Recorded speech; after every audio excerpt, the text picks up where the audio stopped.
नमस्कार।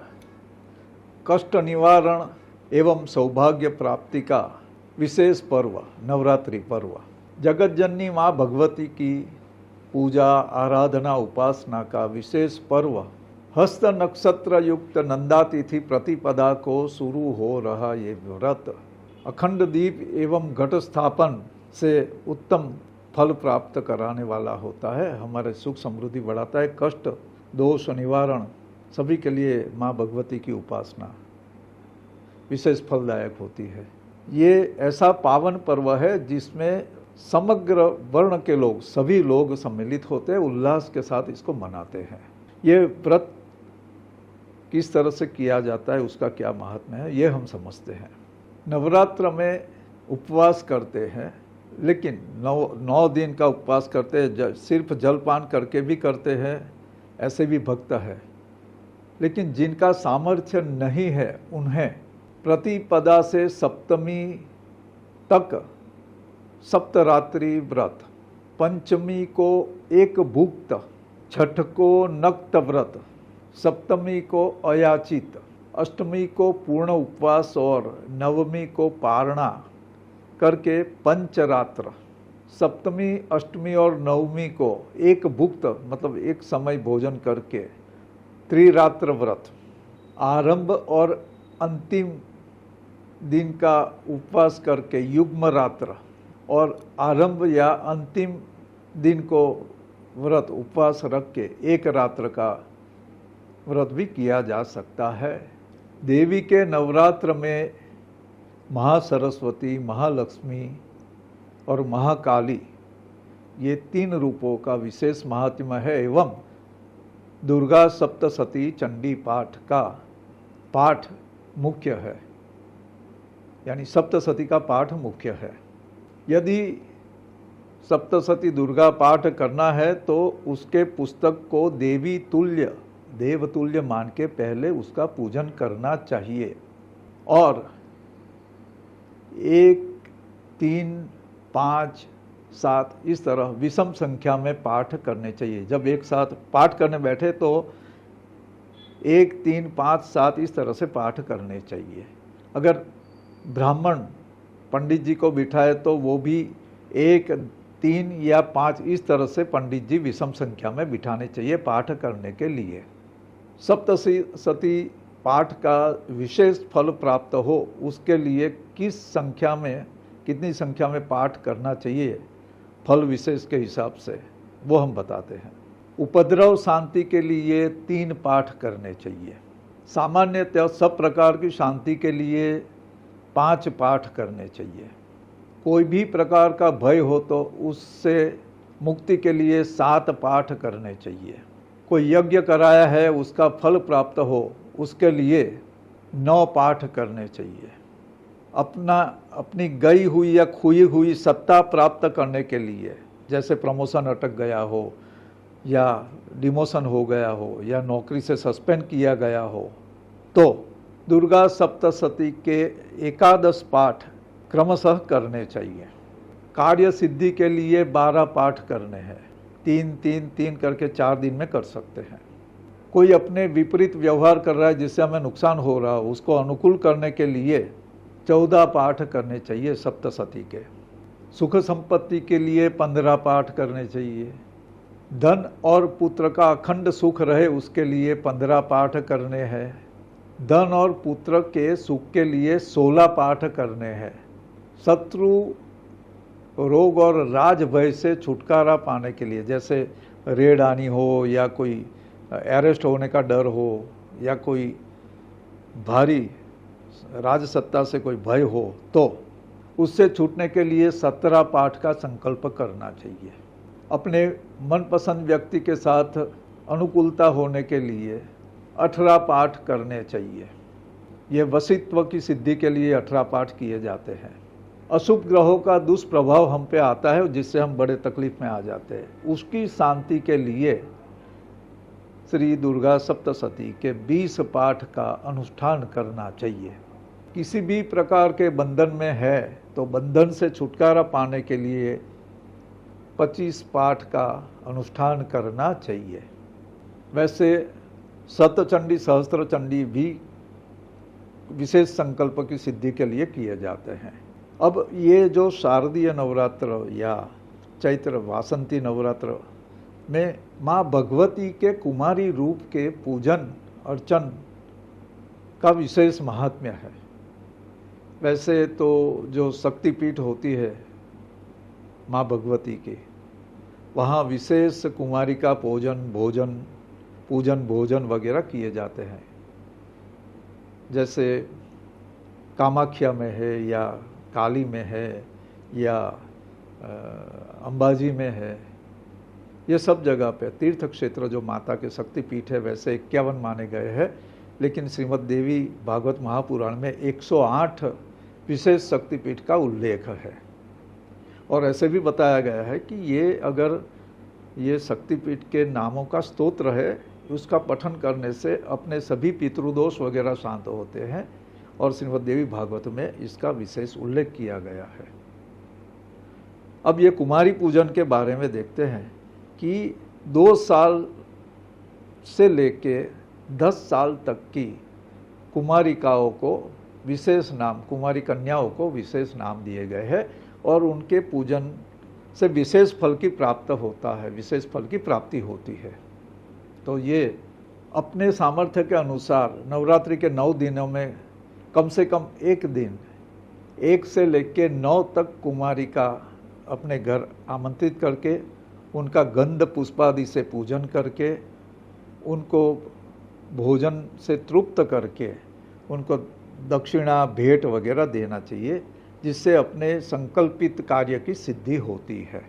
शास्त्रों में बताया गया है कि एक कन्या के पूजन से ऐश्वर्य की प्राप्ति होती है, 2 कन्या के पूजन से मनवांछित भोग की प्राप्ति होती है, 3 कन्या के पूजन भोजन से धर्म अर्थ काम की प्राप्ति होती है, 4 से राज्य पद यानी अपनी इच्छानुसार सामाजिक प्रतिष्ठा और पद की प्राप्ति होती है। विद्या के अभिलाषी को 5 कुमारिकाओं का पूजन भोजन करवाना चाहिए नवरात्रि में। तंत्र विद्या में सिद्धि प्राप्त हो, षटकर्म की सिद्धि प्राप्त हो, उसके लिए 6 कुमारिकाओं का पूजन भोजन करना चाहिए। अपने सामर्थ्य का विस्तार हो, अपना प्रभाव बढ़े, अपना खुद की जैसे किंगडम बन जाए, हम अपने राजा बन जाए, इसके लिए 7, 8 या 9 कन्याओं का पूजन भोजन कराना चाहिए। 2 साल की उम्र वाली कन्या को कुमारी कहते हैं, 3 साल वाली त्रिमूर्ति कही जाती है, 4 साल वाली कुमारिका कल्याणी और 5 साल वाली रोहिणी कही जाती है, 6 साल वाली कालिका, 7 साल वाली चंडिका कही जाती है, 8 साल की शांभवी और 9 साल वाली दुर्गा कही जाती है। 10 साल की कुमारिका को सुभद्रा स्वरूप माना गया है। 10 साल पूर्ण हो चुके, 10 साल से ऊपर वाली कन्या को कुमारिका भोजन में सम्मिलित करना नहीं चाहिए, यानी जाने जिसके 11वां लग पूर्ण हो गया उसे तो लेना ही नहीं है। 9 दिनों में माता को विशेष पूजा द्रव्य अर्पण किए जाते हैं, और उसमें प्रतिपदा को यानी एकम के दिन केश संस्कार वाले द्रव्य यानी आंवले तेल जो बालों में लगाया जाता है वो अर्पण करना होता है। द्वितीया दूज को बाल को बांधने वाली डोरी, रिबन वगैरह माँ को अर्पण किए जाते हैं। तृतीया को माँ को सिंदूर और दर्पण मिरर वो अर्पण किए जाते हैं। चतुर्थी को मधुपर्क यानी दूध, शहद, शक्कर वगैरह मिलाया हुआ द्रव्य व्यंजन माँ को अर्पण किया जाता है, मधुपर्क। मधुपर्क के साथ तिलक और नेत्रांजन यानी जो काजल बोलते हैं वो अर्पण किया जाता है चतुर्थी को। पंचमी को अंगराग यानी कॉस्मेटिक्स और ज्वेलरी अलंकार अर्पण किए जाते हैं, और छठ के दिन माताजी को विशेष फूल जो उनको पसंद है वो अर्पण किए जाते हैं। सप्तमी को माताजी के अपने घर के, अपने निवास के मध्य में विराजमान करके विशेष पूजा की जाती है। अष्टमी को उपवास पूर्वक माँ का पूजन करना चाहिए। नवमी को राजोपचार माँ की महापूजा और कुमारी पूजन भोजन करवाना चाहिए। दशमी को माँ का निराजन यानी आरती वगैरह विसर्जन करना चाहिए। ये नवरात्रि का विधान है। वैसे नवरात्रि के दरमियान राम कृष्ण की लीला का मंचन वगैरह भी किया जाता है, रामलीला वगैरह भी होती है, तो ये भी माँ भगवती की विशेष प्रसन्नता के लिए किया जाता है। इस प्रकार 9 दिनों तक माता की पूजा, माँ भगवती की पूजा अर्चना, उपवास और दशांश हवन, जो मंत्र जाप किए उसका दशांश हवन, और कुमारिका भोजन, ब्रह्म भोजन वगैरह करके व्रत की पूर्णाहुति करनी है। श्रीमद् देवी भागवत महापुराण में उल्लेख है कि भगवान राम जी ने रावण पर विजय पाने के लिए माँ भगवती का नवरात्रि व्रत किया था। किष्किंधा पर्वत पर राम जी विराजमान थे। उस समय वो हतप्रभ हो गए थे। उन्होंने देवर्षि नारद जी के सामने अपनी व्यथा प्रकट की थी। बताया था कि ये दैव, ये भाग्य मुझे किस तरह की सजा दे रहा है या क्या देने वाला है, क्योंकि उस समय वो इतने संतप्त थे, सीता जी का रावण हरण कर गया था। तो राम जी उस समय बोले थे, ये श्लोक जो है वो उनकी व्यथा व्यक्त करता है, श्रीमद् देवी भागवत महापुराण में है। गतम राज्यम वने वासो अमृतस्तातो हृता प्रिया पीडयन मां समादुष्टा पीडयन मां सदुष्टात्मा दैवोग्रे किम करिष्यति। दैव को, दुर्भाग्य को वो दुष्टात्मा उल्लेखित करके कहते हैं कि राज्य चला गया, वनवास करना पड़ा, पिताजी का देहांत हो गया और प्रिया सीता का भी हरण हो गया। इस प्रकार मुझे पीड़ा देता हुआ ये दुष्टात्मा दुर्दैव आगे न जाने क्या करेगा। तो राम जी की ये व्यथा देखकर देवर्षि नारद जी ने उनको नवरात्रि व्रत करने का सुझाव दिया था। भगवान राम जी ने ये 9 दिनों का नवरात्रि व्रत किया था। उपवास परायण श्री राम ने विधिवत उपवास करके माँ की पीठिका पर स्थापना करके पूजन किया। विधिवत होम, बलिदान, पूजन दोनों भाइयों राम जी और लक्ष्मण जी ने करके ये व्रत संपन्न किया। उनसे अच्छी तरह पूजित होने के बाद अष्टमी की मध्य रात्रि को माँ भगवती दुर्गा ने सिंह पर सवार होकर उन्हें साक्षात दर्शन दिए और भगवान राम जी को उपदेश किया कि आप वानर सेना में जो देव के अंश रूप है उनका सहाय लेके रावण का वध करोगे, जो जिसके लिए आपका अवतार हुआ है। और ये शारदीय नवरात्र के बाद जो आने वाले वसंतीय नवरात्र, चैत्र नवरात्र में भी आप विशेष पूजा माँ भगवती की करें और अगले नवरात्र में आप युद्ध करके विजयादशमी के दिन रावण का वध करेंगे और अपना विजय प्राप्त करेंगे। तो माँ भगवती की असीम कृपा से जो शक्ति रूप माना गया है, उनसे हर एक के कार्य संपन्न होते हैं।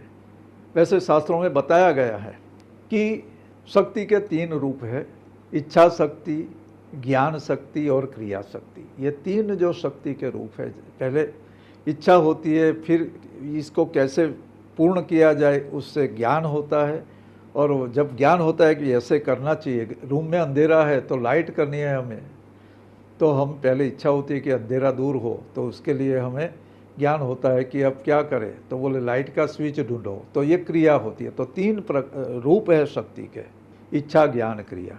ये शक्ति हमारे अंदर सामर्थ्य के रूप में विराजमान है। नवरात्रि के दरमियान हमने इसकी पूजा करनी है, जो हमें हमारी इच्छा को दृढ़ीभूत करे, हमारा ज्ञान का मार्जन करे, जो अज्ञान है उसको दूर करे, और हमारी क्रिया ऐसी हो जिससे सफलता मिले। ये नवरात्रि में माँ भगवती को के जो कुमारिका रूप है उसका पूजन के बारे में हमने बताए हैं। उनसे क्या फल मिलता है वो भी हम बताए हैं। विशेष प्रयोग ये है कि बेलपत्र के जो कोमल पत्ते होते हैं उस पर रक्त चंदन रतांजलि से तिलक करके वो माँ भगवती को अर्पण करने हैं। हर रोज 9 अर्पण करने हैं, 9 दिन तक ये करें। इससे अपनी मनोकामना जो भी है पहले संकल्पित करके उनके सामने व्यक्त करें। दूसरा ये है कि श्री लक्ष्मी हृदय स्तोत्रम, श्री लक्ष्मी हृदयम स्तोत्रम, इसका विशेष प्रयोग ये नवरात्रि से शुरू किया जाता है। श्री लक्ष्मी हृदयम के बारे में कहा गया है कि कैसा भी दरिद्र हो, अपने भाग्य से, अपने ग्रहों की वजह से जिसको दारिद्र्य का दोष लग गया हो, वो भी लक्ष्मीवान बन जाता है, कुबेर सम या इंद्र समान धन संपत्ति ऐश्वर्य अर्जित कर सकता है। उसमें नियम यह है कि आश्विन शुक्ल प्रतिपदा से आरंभ किया जाता है। पहले नारायण हृदय का पाठ होता है, बाद में श्री लक्ष्मी हृदय का, और उसके बाद में फिर से नारायण हृदय का पाठ किया जाता है। और वैसे पहले दिन 1 पाठ, दूसरे दिन 2 पाठ, तीसरे दिन 3 पाठ, वैसे 8 अष्टमी तक 8 पाठ किए जाते हैं चढ़ते क्रम में। और उसके बाद में नवमी से 7 पाठ, दसवीं को 6 पाठ, इस तरह से घटते क्रम में पूर्णमासी तक 1 पाठ पे आना है। ये अनुष्ठान अगर किया जाता है श्री लक्ष्मी हृदय के स्तोत्र पाठ का, तो उससे घोर दरिद्रता से भी छुटकारा मिलता है और अखंड लक्ष्मी की प्राप्ति होती है, ऐसा शास्त्रों में वर्णित है। और ये जब एक से ज़्यादा जब पाठ करने हो तो नारायण हृदय शुरू में और अंत में नारायण हृदय का पाठ करना है। श्री लक्ष्मी हृदय का ये विशेष अनुष्ठान का पर्व ये नवरात्रि में शुरू हो रहा है। और आप जो भी ये करने में सशक्त है वो करें, और रात्रि में ही करें तो अच्छा रहेगा। ये माँ भगवती का ये नवरात्रि पर्व आप सर्व को सुख संपदा प्रदान करे, मनोकामना पूर्ति हो, आपके क्लेश, दुख, दारिद्र्य, रोग, बीमारी सबका हरण करे और आनंदित उल्लासित जीवन प्रदान करे, यही अभ्यर्थना। नमस्कार।